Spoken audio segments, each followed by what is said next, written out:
Hello les chouchous, voici la deuxième partie de l'histoire du chien et de l'aveugle. Je reprends au dernier bout de la première capsule que je viens de terminer. En voyant les manifestations qui se déroulent dans le monde tant occidental qu'arabe, il me vient à l'idée que ces peuples aveugles qui y participent en les agrémentant de slogans antisémites se font guider par un chien qui les mène vers une destination qu'ils n'avaient pas prévue. Serait-ce que les chiens d'aveugles d'aujourd'hui se soient mis à trahir leur maître en les emmenant vers des destinations hasardeuses qui ne correspondraient en rien avec l'itinéraire souhaité par l'aveugle lui-même? Il semblerait que oui. Au vu de l'importance des manifestations organisées pour le soutien d'une organisation terroriste répondant au nom de Hamas, trop peu de gouvernements ne sont intéressés par l'expression de la vérité, et notamment en acceptant d'admettre que le traitement de la cause, l'horrible agression du Hamas, soit moins importante que la conséquence qui en découle, entre autres, l'élimination du Hamas, soudainement sanctifiée par la magie des médias.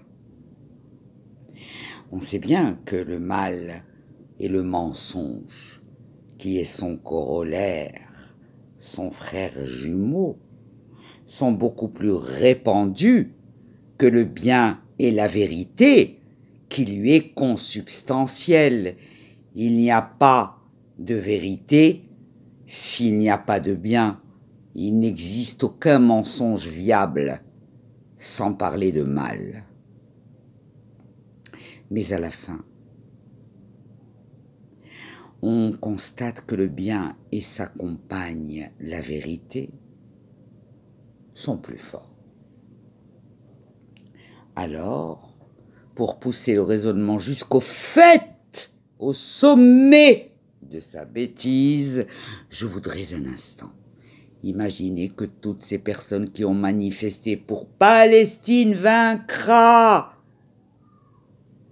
soient un jour exaucées. Et je veux m'intéresser à l'objectif que poursuivrait le chien de l'aveugle quand il entamera enfin son travail de guide diabolique.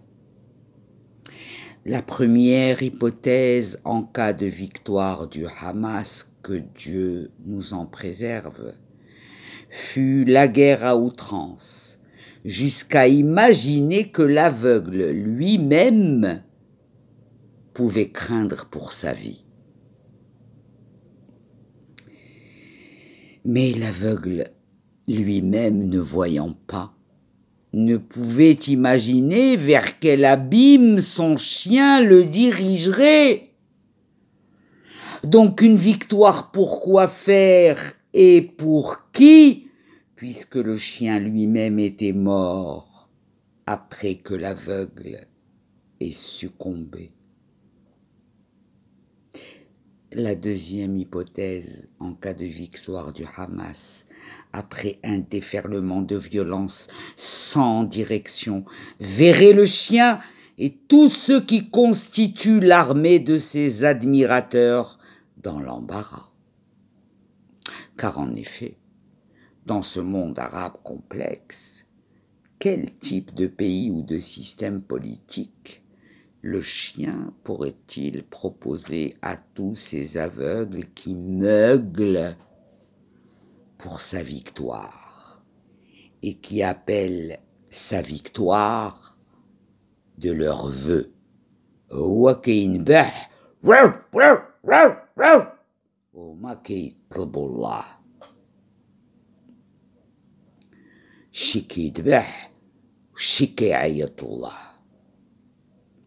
Alors, les vœux de ces peuples aveugles. Voyons voir. Un Liban bis, une Libye bis, une Syrie bis, un Yémen bis, un Irak bis, un Iran bis, un Soudan bis, etc. etc.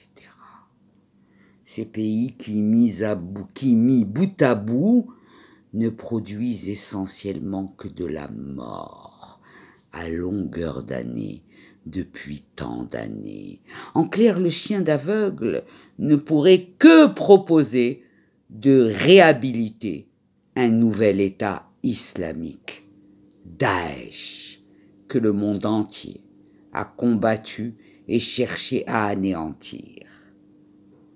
En très très clair, l'ensemble des aveugles battant le pavé à Paris, Londres, Bruxelles, New York, en vociférant Palestine vaincra, ne font que l'apologie d'un État islamique bis qui serait anéanti à nouveau, non pas par Israël uniquement, mais par l'ensemble du monde cette fois. Ne vaut-il pas mieux que le chien d'aveugle, irrespectueux des intérêts de son maître, ne soit détruit par Israël maintenant, avant que le monde entier ne se ligue à nouveau contre lui, en emportant à nouveau un nombre d'aveugles considérable. J'espère que vous écouterez cette merveilleuse histoire qui illustre tellement bien le début de l'histoire. L'installation du chiisme en Europe par l'intermédiaire de Khomeini et le financement de l'enseignement du wahhabisme dans toute l'Europe risque très très fort de produire l'embrasement que vous avez tous vu en Tunisie et ailleurs. Et ensuite, les Marocains du monde, vous faites quoi? Je vous invite à vous poser la question. Vos commentaires sont les bienvenus.